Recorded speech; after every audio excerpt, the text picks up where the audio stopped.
Qatar மற்றும் எகிப்திய மத்தியஸ்தர்களினால் முன்வைக்கப்பட்டிருக்கக்கூடிய ஒப்பந்தத்திற்கு ஏன் ஹமாஸ் தரப்பினர் சம்மதத்தினை வழங்கினார்கள்? இதற்கான காரணம் எதுவாக அமைந்திருக்கலாம்? இந்த யுத்த நிறுத்த ஒப்பந்தத்தின் நிபந்தனைகள் என்ன?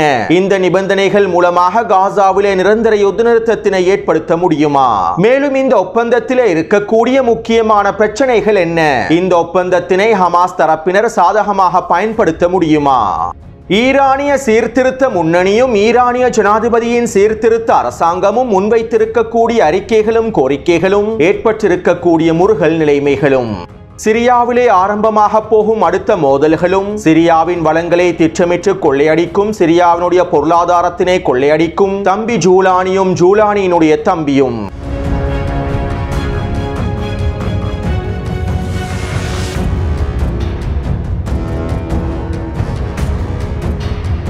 வருகின்ற அக்டோபர் மாதத்திற்கு முன்பு வடக்கு சிரியாவிலும் வடகிழக்கு சிரியாவிலும் அடுத்த மோதல்கள் ஆரம்பிக்கப்பட போகின்றன. குறித்த வரைபடத்திலே இலக்கம் 2 குறிப்பிடப்பட்டிருக்கக்கூடிய சிரியாவின் வடகிழக்கு பிரதேசம் குர்திஷ் படைகளான SDF படைகளின் கட்டுப்பாட்டிலேயே இருக்கின்றது. இலக்கம் 3 குறிப்பிடப்பட்டிருக்கக்கூடிய வடக்கு பிரதேசங்கள் துருக்கியினுடைய ஆதரவு படைகளான SNA படைகளுடைய கட்டுப்பாட்டிலேயே இருக்கின்றது. அத்தோடு கடந்த மார்ச் மாதம் குர்திஷ் படைகளான SDF படைகளுக்கும் ஜூலானிக்கும் இடையிலே ஒப்பந்தம் ஒன்று மேற்கொள்ளப்பட்டது. இந்த ஒப்பந்தத்திற்கு அமைவாக SDF படைகள் சிரியாவின் அரசை இராணுவத்தோடு இணைத்துக் கொள்ளப்படுவதாகவும் தெரிவிக்கப்பட்டது. மேலும் குர்திஷ் படைகளான SDF படைகள் ஜூலானியின் படைகளோடு ஒன்றிணைந்து செயற்படும் என்றும் தெரிவிக்கப்பட்டது. இருப்பினும் குறித்த ஒப்பந்தத்தினை SDF படைகள் நிறைவேற்றவில்லை. துருக்கிக்கு எதிரான குர்திஷ் ஆயுத குழுவான PKK ஆயுத குழு துருக்கியுடனான முறுகல் நிலைகளை முடிவுக்கு கொண்டு வருவதாக அறிவித்து ஆயுதங்களை கீழே வைத்தார்கள். ஆனால் குர்திஷ் படைகளான SDF படைகள் ஆயுதங்களை கீழே வைக்கவில்லை. ஜூலானியின் அரசாங்கத்தோடு மேற்கொண்டிருக்கக்கூடிய ஒப்பந்தங்களையும் நிறைவேற்றவில்லை. மேலும் வடகிழக்கு பிரதேசம் SDF-இனுடைய கட்டுப்பாட்டிலேயே முழுமையாக இருக்கும் என்றும் தெரிவித்திருந்தது. இப்படியான நிலைமையிலேயே தற்போது துருக்கிய படைகளும் துருக்கி ஆதரவு படைகளான SNA படைகளும் SDF படைகளுக்கு எதிரான தாக்குதல்களையும் மோதல்களையும் ஆரம்பிக்க போகின்றார்கள். சிரியாவின் வடக்கு எல்லை பிரதேசத்தின் ஊடாக துருக்கிய படைகள் நுழைந்து SNA படைகளோடு ஒன்றிணைந்து SDF படைகளுக்கு எதிரான மோதல்களை ஆரம்பிக்க போவதாக தெரிவித்துள்ளார்கள். அது மட்டுமல்லாமல் இந்த மோதலின் போது துருக்கிய படைகளுக்கும் SNA படைகளுக்கும் ஆதரவாக STS படைகளும் கிழக்கு சிரியாவில் இருக்கக்கூடிய அரபு பழங்குடி படைகளும் ISIS பயங்கரவாதிகளும் களமிறங்குவதாகவும் அறிவித்துள்ளார்கள். மேலும் இதற்கமைவாக நேற்றைக்கு முன்தினம் வடகிழக்கு சிரியாவின் தேரேசோர் பிரதேசத்தினூடாக ISIS பயங்கரவாதிகள் SDF படைகளுக்கு எதிரான தாக்குதல்களையும் ஆரம்பித்துள்ளார்கள். அதாவது இந்த மோதலானது வடக்கு மற்றும் வடகிழக்கு சிரியாவை சிதைக்கப் போகின்றது. ஒன்று, இந்த மோதலினால் வடகிழக்கு சிரியாவானது பல துண்டுகளாக உடைக்கப்பட்டு ஒவ்வொரு பயங்கரவாத குழுவும் அவர்களுடைய கட்டுப்பாட்டுக்கு கீழால் ஒவ்வொரு பிரதேசத்தினை கொண்டு வருவார்கள். அதிலும் குறிப்பாக வடகிழக்கு சிரியாவுடைய எல்லை பிரதேசங்களையும் தேரேசோர் பிரதேசங்களையும் ISIS பயங்கரவாதிகள் முழுமையாக கைப்பற்றுவதற்கான வாய்ப்புகளும் இருக்கின்றன. அல்லது இந்த மோதலினால் தெற்கு சிரியாவிலே நடைபெற்றதை போன்று வடகிழக்கு சிரியாவுடைய ஒட்டுமொத்த ஆதிக்கமும் குர்திஷ் படைகளுடைய கட்டுப்பாட்டுக்கு கீழால் கொண்டு வரப்பட்டுவிடும். இந்த மோதலுக்கு பிறகு அமெரிக்காவும் துருக்கியும் சிரியாவும் ஒன்றிணைந்து பேச்சுவார்த்தைகளை மேற்கொண்டு குறித்த பிரதேசத்தினை முழுமையாக குர்திஷ் படைகளுக்கு ஒப்படைத்து விடுவார்கள். இதனால் தெற்கு சிரியா பிரதேசத்தையும் வடகிழக்கு பிரதேசத்தையும் இணைக்கக்கூடிய டேவிட் கொரிடோர் பாதையும் இலகுவாக அமைக்கப்படலாம். அத்தோடு இது ஒரு புறம் இருக்க இதிலிப் பிரதேசத்திலும் அலப்போ பிரதேசத்திலும் STS படைகளுக்குள்ளேயே மோதல்கள் வெடித்துள்ளன. ஜூலானியின் STS படைப்பிரிவுக்கு கீழால் பல உப படைப்பிரிவுகள் காணப்படுகின்றன. பல பயங்கரவாத குழுக்களை ஒன்றிணைந்து STS படைகளும் உருவாக்கப்பட்டுள்ளன.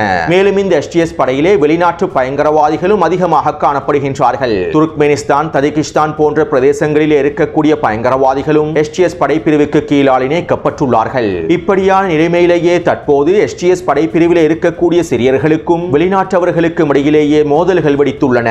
அதாவது STS படைக்குழுவிலே இருக்கக்கூடிய உள்நாட்டு பயங்கரவாதிகளுக்கும் வெளிநாட்டு பயங்கரவாதிகளுக்கும் இடையில் மோதல்கள் வெடித்துள்ளன. இதற்கு மிக முக்கிய காரணமாக அமெரிக்காவினுடைய நிபந்தனைகளும் காணப்படுகின்றன.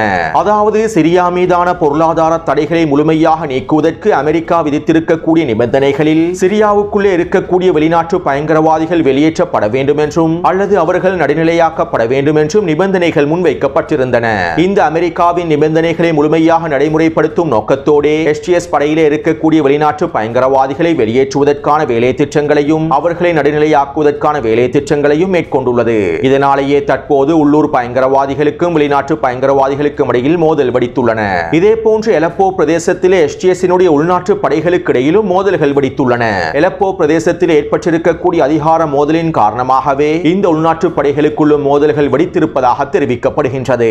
அதாவது பல பயங்கரவாத குழுக்களை ஒன்றிணைத்து சிரியாவை கைப்பற்றியிருப்பதற்கான விளைவுகளை தற்போது அனுபவித்து வருகின்றார்கள். அடுத்து இவ்வாறு ஒருபுறம் இந்த படைகளுக்கிடையே மோதல்கள் வெடித்திருக்கக்கூடிய நிலைமையில் சிரியாவின் வளங்களையும் பொருளாதாரத்தையும் கொள்ளையடிக்கக்கூடிய வேலை திட்டங்களும் நடைமுறைப்படுத்தப்பட்டு வருகின்றன.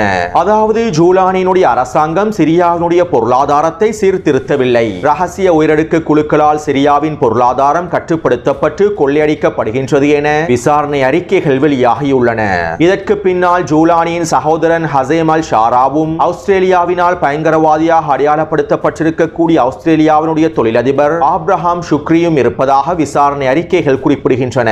அதாவது ஜூலானியின் சகோதரன் ஹசேம் அல் ஷாராவும் ஆஸ்திரேலிய தொழிலதிபர் ஆப்ரஹாம் ஷுக்ரியும் ஒன்றிணைந்து சிரிய அரசுக்கு சொந்தமான 1.6 பில்லியன் சொத்துக்களை முழுமையாக கட்டுப்படுத்துவதாக தெரிவிக்கப்படுகின்றது.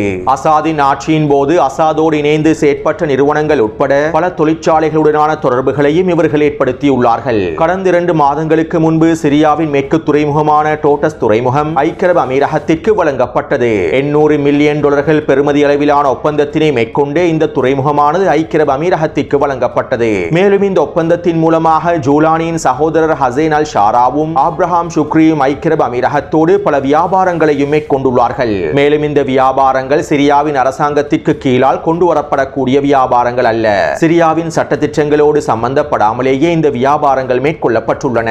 இந்த வியாபாரங்கள் மூலமாக சிரியாவின் அரசாங்கத்திற்கு எந்த விதமான லாபமும் கிடைக்கப் போவதில்லை. இந்த வியாபாரத்தினுடைய லாபங்கள் ஜூலானிக்கும் அவருடைய சகோதரருக்கும் ஆப்ரஹாம் ஷுக்ரிக்கும் இடையிலேயே பகிர்ந்தளிக்கப்படுகின்றன. அது மட்டுமல்லாமல் ஐக்கிய அரபு அமீரகத்திலே இஸ்ரேலி ஆக்கிரமிப்பு பிரதிநிதிகளோடு கலந்துரையாடல்களை மேற்கொள்வதற்கும் ஜூலானியின் சகோதரரும் ஆப்ரஹாம் ஷுக்ரியுமே சென்றுள்ளார்கள். மேலும் இந்த சந்தர்ப்பத்திலே இஸ்ரேலி ஆக்கிரமிப்புடனான சில வியாபாரங்களையும் முடித்துள்ளார்கள். சுருக்கமாக குறிப்பிடுவதாக இருந்தால் தம்பி ஜூலானியும் ஜூலானியின் தம்பியும் சிரியாவின் வளங்களை கொள்ளையடிக்கின்றார்கள். சிரிய மக்களை ஏமாற்றி சிரியாவின் வளங்களை ஐக்கிய அரபு அமீரகத்தோடு சேர்ந்து விற்பனை செய்து ஜூலானியும் அவருடைய தம்பியும் அரசியல் வியாபாரங்களை மேற்கொள்கின்றார்கள். இதனால் இறுதியில் ஏமாற்றப்படுவது சிரியாவின் மக்களே. அடுத்து ஈரானினுடைய ஜனாதிபதி அர்மேனியாவுக்கு விஜயம் செய்துள்ளார். ஈரானுக்கும் அர்மேனியாவுக்கும் இடைப்பட்ட எல்லை பிரதேசமான ஜங்கசர் கொரிடோர் பிரதேசத்திலே அமெரிக்க துருப்புக்கள் களமிறக்கப்படுவது தொடர்பாகவும் அர்மேனியா அசர்பைஜானுக்கு இடையிலான ஒப்பந்தம் தொடர்பாகவும் இதனால் ஈரானுக்கு ஏற்படும் அச்சுறுத்தல்கள் தொடர்பாகவும் ஈரானிய ஜனாதிபதி அர்மேனியாவினுடைய பிரதமரோடு விசேட கலந்துரையாடல்களை மேற்கொண்டிருப்பதாகவும் தெரிவிக்கப்படுகின்றது. மேலும் குறித்த எல்லை பிரதேசத்திலே அமெரிக்க துருப்புக்கள் களமிறக்கப்படுவதனை ஈரான் ஒருபொழுதும் ஏற்றுக்கொள்ளப் போவதில்லை என்றும் அவ்வாறு அமெரிக்க துருப்புக்கள் களமிறக்கப்பட்டால் ஈரான் அதற்கு எதிரான பதிலடிகளை வழங்கும் என்றும் அர்மேனியாவின் பிரதமரிடம் ஈரானிய ஜனாதிபதி வெளிப்படையாக அறிவித்துள்ளார். மேலும் குறித்த பிரதேசம் அமெரிக்காவின் கட்டுப்பாட்டுக்கு கீழால் கொண்டுவரப்படுவது ஈரானினுடைய சிவப்பு கோடுகளில் ஒன்றாகும் என்றும் ஈரானிய ஜனாதிபதி சுட்டிக்காட்டியுள்ளார். அடுத்து ஈரானிய சீர்திருத்த முன்னணி, அதாவது ஈரானிய ஜனாதிபதியின் சீர்திருத்த அரசாங்கமும் இந்த சீர்திருத்த அரசாங்கத்தோடு இணைந்திருக்கக்கூடிய கட்சிகளும் ஒன்றிணைந்து அறிக்கை ஒன்றையும் கோரிக்கைகளையும் முன்வைத்துள்ளார்கள். ஈரான் மீது விதிக்கப்பட்டிருக்கக்கூடிய ஒட்டுமொத்த பொருளாதார தடைகளையும் நீக்குவதற்கு ஈடாக ஈரானினுடைய அணுசக்தி செறிவூட்டல்களை தற்காலிகமாக நிறுத்துமாறும் சர்வதேச அணுசக்தி நிறுவனத்துடனான உறவுகளை வலுப்படுத்தி மீண்டும் பேச்சுவார்த்தைகளை ஆரம்பிக்குமாறும் குறித்த சீர்திருத்த முன்னணியானது அறிக்கைகளில் கோரிக்கைகளை முன்வைத்துள்ளது. ஈரானுக்கு எதிராக ஸ்னாப்பேக் பொறிமுறையானது செயற்படுத்தப்படுமாக இருந்தால் நாடு மிகப்பெரிய பொருளாதார தடைகளுக்குள் தள்ளப்படும் என்றும் இதன் மூலமாக ஈரானினுடைய உள்நாட்டு நெருக்கடிகள் அதிகரிக்கும் என்றும் உள்நாட்டு அச்சுறுத்தல்கள் அதிகரிக்கும் என்றும் பொருளாதார மந்த நிலைமை ஏற்படுவதனால் அரசாங்கத்திற்கு மிகப்பெரிய அழுத்தம் ஏற்படுத்தப்படும் என்றும் இதனால் அவசரமாக யுரேனியம் செறிவூட்டல்களை தற்காலிகமாக நிறுத்தி சர்வதேச அணுசக்தி நிறுவனத்துடனான பேச்சுவார்த்தைகளை ஆரம்பிக்க வேண்டும் என்று ஈரானிய ஜனாதிபதி மசூத் பெஜஷ்கியானின் சீர்திருத்த அரசாங்கம் கோரிக்கைகளை முன்வைத்துள்ளது. மேலும் சீர்திருத்தவாதியாக இருக்கக்கூடிய ஈரானிய ஜனாதிபதி மசூத் பெஜஷ்கியான் சர்வதேச அணுசக்தி நிறுவனத்துடனான பேச்சுவார்த்தைகளை ஆரம்பிப்பதற்கான வேலை திட்டங்களையும் முன்னெடுத்து வருகின்றார். அதே நேரம் இதனை ஈரானினுடைய பழைமைவாத கட்சிகள், அதாவது ஈரானிய உச்ச தலைவருக்கு கீழால் செயற்படக்கூடிய கட்சிகளும் நெருக்கமான கட்சிகளும் இந்த கோரிக்கைகளுக்கு எதிரான கடுமையான விமர்சனங்களையும் எச்சரிக்கைகளையும் முன்வைத்துள்ளார்கள். மேலும் மசூத் பதஷ்கியானின் சீர்திருத்த அரசாங்கத்திற்கு எதிரான எச்சரிக்கைகளையும் நேரடியாக வெளியிட்டுள்ளார்கள். சர்வதேச அணுசக்தி நிறுவனத்துடனான பேச்சுவார்த்தைகளை மேற்கொள்ளப் போவதில்லை என ஈரானிய பாராளுமன்றத்தில் சட்டம் நிறைவேற்றப்பட்டுள்ளது. இந்த சட்டத்தினை மீறி சீர்திருத்த அரசாங்கம் சர்வதேச அணுசக்தி நிறுவனத்துடனான பேச்சுவார்த்தைகளை ஆரம்பிக்க முற்படுவது ஈரானை பலவீனப்படுத்தும் என்றும் விமர்சனங்களை முன்வைத்துள்ளார்கள். இருப்பினும் ஈரானிய ஜனாதிபதி சர்வதேச அணுசக்தி நிறுவனத்துடனான பேச்சுவார்த்தைகளை மேற்கொள்வதற்காகவே வேலை திட்டங்களை முன்னெடுத்து வருகின்றார். அதே நேரம் ஸ்னாப்பேக் பொறிமுறையை ஈரான் மீது செயல்படுத்துவதனை தடுத்து நிறுத்துவதற்காக ஈரானிய உச்ச தலைவரின் வழிகாட்டுதலுக்கு கீழால் ரஷ்யாவின் பிரதிநிதிகளும் சீனாவின் பிரதிநிதிகளும் அடுத்த கட்ட வேலை திட்டங்களையும் மும்முரமாக மேற்கொண்டு வருகின்றார்கள் என்பதும் குறிப்பிடத்தக்க விடயமாகும்.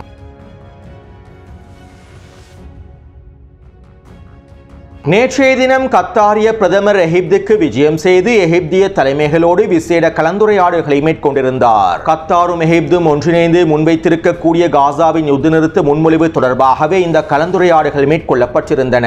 மேலும் ஒரு தற்காலிக யுத்த நிறுத்த ஒப்பந்தத்திற்கு ஹமாஸ் தரப்பினர் சம்மதத்தினை வழங்க வேண்டும் என்றும், இந்த தற்காலிக யுத்த நிறுத்தத்தின் மூலமாக நிரந்தர யுத்த நிறுத்தத்தினை காசாவில் ஏற்படுத்த முடியும் என்றும், காசா சிட்டியை கைப்பற்றுவதற்கான தாக்குதல்களை ஆரம்பிப்பதற்கு முன்பு இந்த ஒப்பந்தத்திற்கு ஹமாஸ் முழுமையாக சம்மதத்தினை வழங்க வேண்டும் என்றும் மத்தியஸ்தர்கள் ஹமாஸுக்கு உச்சழுத்தங்களை வழங்கியிருந்தார்கள். இவை தொடர்பாக நேற்றைய காணொளியிலும் நேற்றைக்கு முன்தினம் வெளியிட்டிருக்கக்கூடிய காணொளியிலும் சில முக்கியமான தகவல்களை பதிவிட்டிருந்தேன்.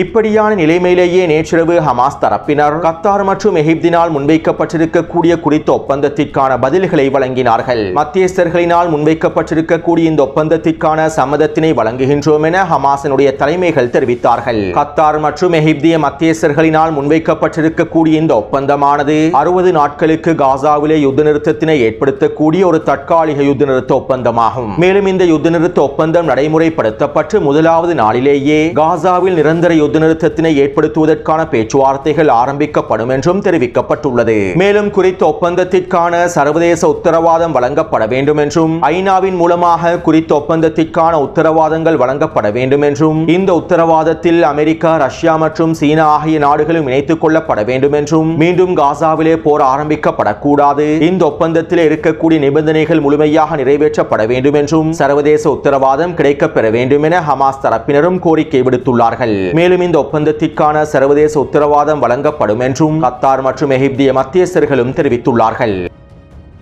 அத்தோடு இந்த ஒப்பந்தத்தினுடைய நிபந்தனைகளுக்கு அமைவாக காசாவிலே உயிரோடு இருக்கக்கூடிய 10 இஸ்ரேலிய கைதிகள் விடுதலை செய்யப்படுவார்கள். மேலும் 18 இறந்த கைதிகளுடைய உடல்கள் விடுவிக்கப்படும். ரஃபா கடவை பிரதேசம் முழுமையாக திறக்கப்பட்டு காசாவிற்குள்ளே அனைத்து விதமான மனிதாபிமான உதவிப் பொருட்களும் மருந்து பொருட்களும் அனுமதிக்கப்படும். ஐநாவின் UNRWA நிறுவனத்தின் மூலமாகவும் செம்பிரே சங்கத்தின் மூலமாகவும் காசா முழுவதும் உணவு விநியோகம் மேற்கொள்ளப்படும். ஒரு நாளைக்கு குறைந்தது 600 தொடக்கம் 800 வரையிலான உணவு வண்டிகள் ரஃபா பிரதேசத்தினூடாக அனுமதிக்கப்படும். மேலும் இஸ்ரேலிய ராணுவம் வடக்கு எல்லை பிரதேசத்திலும் கிழக்கு எல்லை பிரதேசங்களில் இருந்தும் 1 கிலோமீட்டர் வரையில் முழுமையாக பின்வாங்க வேண்டும். அதாவது காசாவின் எல்லை பிரதேசத்திலே அமைக்கப்பட்டிருக்கக்கூடிய பஃபர் ஜோன் பிரதேசங்களில் இருந்து இஸ்ரேலிய ராணுவம் முழுமையாக வெளியேற வேண்டும். அதே போன்று இஸ்ரேலிய கைதிகளுக்கு ஈடாக 140 ஆயுள் தண்டனை பெற்றிருக்கக்கூடிய பலஸ்தீனிய கைதிகளும் 15 வருடங்களுக்கு மேலால் சிறையில் இருக்கக்கூடிய 60 பலஸ்தீனிய கைதிகளும் விடுவிக்கப்படுவார்கள். மேலும் இஸ்ரேலிய ஆக்கிரமிப்பு சிறைச்சாலையில் இருக்கக்கூடிய ஒட்டுமொத்த பலஸ்தீனிய குழந்தைகளும் விடுவிக்கப்படுவார்கள். அதே போன்று காசாவிற்குள்ளே இருக்கக்கூடிய இடிபாடுகளை அகற்றுவதற்கான அனைத்து கனரக உபகரணங்களும் வாகனங்களும் காசாவிற்குள்ளே அனுமதிக்கப்படும். மேலும் காசாவை மீள கட்டமைப்பதற்கான வேலை திட்டங்களும் ஆரம்பிக்கப்படும் என குறித்த ஒப்பந்தத்திலே நிபந்தனைகளாக குறிப்பிடப்பட்டுள்ளன. அதாவது இந்த வருடம் ஜனவரி மாதம் 19ஆம் திகதி ஹமாஸுக்கும் இஸ்ரேலிய ஆக்கிரமிப்புக்கும் இடையில் நடைமுறைப்படுத்தப்பட்ட ஒப்பந்தத்தை போன்றே தற்போதைய ஒப்பந்தமும் வடிவமைக்கப்பட்டுள்ளது. கடந்த ஜனவரி 19ஆம் திகதி ஹமாஸ் தரப்பினர் எவ்வாறானது ஒரு ஒப்பந்தத்திற்கு சம்மதித்தார்களோ அதே போன்ற ஒரு ஒப்பந்தத்திற்கே தற்போதும் சம்மதித்துள்ளார்கள். அத்தோடு குறித்த ஒப்பந்தத்தில் இருக்கக்கூடிய நிபந்தனைகளை இஸ்ரேலிய ஆக்கிரமிப்பு முழுமையாக கடைபிடிக்குமாக இருந்தால் இந்த தற்காலிக யுத்த நிறுத்த ஒப்பந்தத்தின் மூலமாக காசாவிலே நீண்டகால யுத்த நிறுத்தத்தினை ஏற்படுத்த முடியும். யுத்த நிறுத்தத்தினுடைய முதலாவது நாளிலேயே நீண்டகால யுத்த நிறுத்தத்திற்கான பேச்சுவார்த்தைகள் மேற்கொள்ளப்பட்டு இந்த தற்காலிக யுத்த நிறுத்தத்தினை நீண்டகால யுத்த நிறுத்தமாக மாற்ற முடியும். ஆனால் இங்கிருக்கக்கூடிய மிகப்பெரிய பிரச்சனையே இந்த ஒப்பந்தத்தினுடைய ஒட்டுமொத்த நிபந்தனைகளையும் இஸ்ரேலிய ஆக்கிரமிப்பு கடைபிடிக்குமா என்பதுதான். ஜனவரி 19ஆம் தேதி மேற்கொள்ளப்பட்ட ஒப்பந்தத்திலும் நாங்கள் அனைத்தையும் கடைபிடிப்போம் என்று இஸ்ரேலிய ஆக்கிரமிப்பு உறுதியளித்தது. ஆனால் பணைய கைதிகளுடைய பரிமாற்றத்தினை மேற்கொண்டதற்கு பிறகு 60 நாட்களுக்கு பிறகு இஸ்ரேலிய ஆக்கிரமிப்பு மீண்டும் காசாவிலே போரை ஆரம்பித்தது. எனவே தற்போது ஹமாஸ் தரப்பினர் சம்மதத்தினை வழங்கியிருக்கக்கூடிய ஒப்பந்தத்தில் இருக்கக்கூடிய நிபந்தனைகளையும் இஸ்ரேலிய ஆக்கிரமிப்பு முழுமையாக கடைபிடிக்குமா என்பது நிறைவேற்றுமா என்பது மிகப்பெரிய கேள்விக்குறியே. நேரடியாக குறிப்பிடுவதாக இருந்தால் இந்த ஒப்பந்தத்தினுடைய நிபந்தனைகளை ஒரு பொழுதும் இஸ்ரேலிய ஆக்கிரமிப்பு கடைபிடிக்காது, நிறைவேற்றாது. அத்தோடு இஸ்ரேலிய ஆக்கிரமிப்பு இந்த 60 நாள் தற்காலிக யுத்த நிறுத்தத்தினை ஏற்படுத்தக்கூடிய ஒப்பந்தத்தினுடைய நிபந்தனைகளை முழுமையாக நிறைவேற்றாது என்பது ஹமாஸினுடைய தலைமைகளுக்கும் நன்றாகவே தெரியும். கடந்த ஜனவரி 19ஆம் தேதி ஏமாற்றப்பட்டதை போன்று தற்போதும் இந்த ஒப்பந்தத்தினால் ஏமாற்றப்படலாம் என்பதும் ஹமாஸுக்கு நன்றாகவே தெரியும். இந்த ஒப்பந்தம் நடைமுறைப்படுத்தப்பட்டு 60 நாட்களுக்கு பிறகு இஸ்ரேலிய ஆக்கிரமிப்பு மீண்டும் காசாவிலே போரை ஆரம்பிப்பதற்கான வாய்ப்புகள் அதிகமாக இருப்பதும் ஹமாஸினுடைய தலைமைகளுக்கு நன்றாகவே தெரியும். இருப்பினும் தற்போது மத்தியஸ்தர்களின் உச்ச அழுத்தத்தின் விளைவாக ஹமாஸ் தரப்பினர் இந்த ஒப்பந்தத்திற்கான சம்மதத்தினை வழங்கியுள்ளார்கள். மேலும் ஹமாஸ் தரப்பினர் குறித்த ஒப்பந்தத்திற்கு சம்மதத்தினை ஏன் வழங்கினார்கள் என்பதற்கான சில காரணங்களை எங்களுக்கு ஆய்வுக்குட்படுத்தலாம். ஒன்று, தற்போது முன்வைக்கப்பட்டிருக்கக்கூடிய ஒப்பந்தத்தின் நிபந்தனைகளை நெட்டன்யாஹு ஏற்றுக்கொள்ள மாட்டார் என்றும் இந்த ஒப்பந்தத்திற்கான சம்மதத்தினை நெட்டன்யாஹு வழங்க மாட்டார் என்றும் பந்தயம் கட்டி ஹமாஸ் இந்த ஒப்பந்தத்திற்கு சம்மதத்தினை வழங்கியிருக்கலாம். ஹமாஸ் இந்த ஒப்பந்தத்திற்கு சம்மதத்தினை வழங்குவதன் மூலமாக இஸ்ரேலிய ஆக்கிரமிப்பு அரசியல் களத்திலே முருகல் நிலைகள் ஏற்படுவதற்கும் நெட்டன்யாஹுவுக்கும் வலதுசாரி அமைச்சர்களுக்கும் இடையிலே மோதல்கள் ஏற்படுவதற்கும் வாய்ப்புகள் இருக்கின்றன. மேலும் இது நெட்டன்யாஹுவின் அரசியல் களத்தில் மிகப்பெரிய தாக்கத்தினையும் ஏற்படுத்தும். மேலும் இதன் மூலமாக காசா சிட்டியை கைப்பற்ற கூடிய தாக்குதல் திட்டத்தில் நெட்டன்யாஹு உறுதியாக இருக்கின்றாரா இல்லையா என்பதனையும் ஹமாஸ் தரப்பினரினால் உறுதி செய்து கொள்ள முடியும். எனவே இந்த ஒப்பந்தத்தின் நிபந்தனைகளை நெட்டன்யாஹு ஏற்றுக்கொள்ள மாட்டார் என்பதில் பந்தயம் கட்டி ஹமாஸ் தரப்பினர் தங்களுடைய சம்மதத்தினை வழங்கியிருக்கலாம்.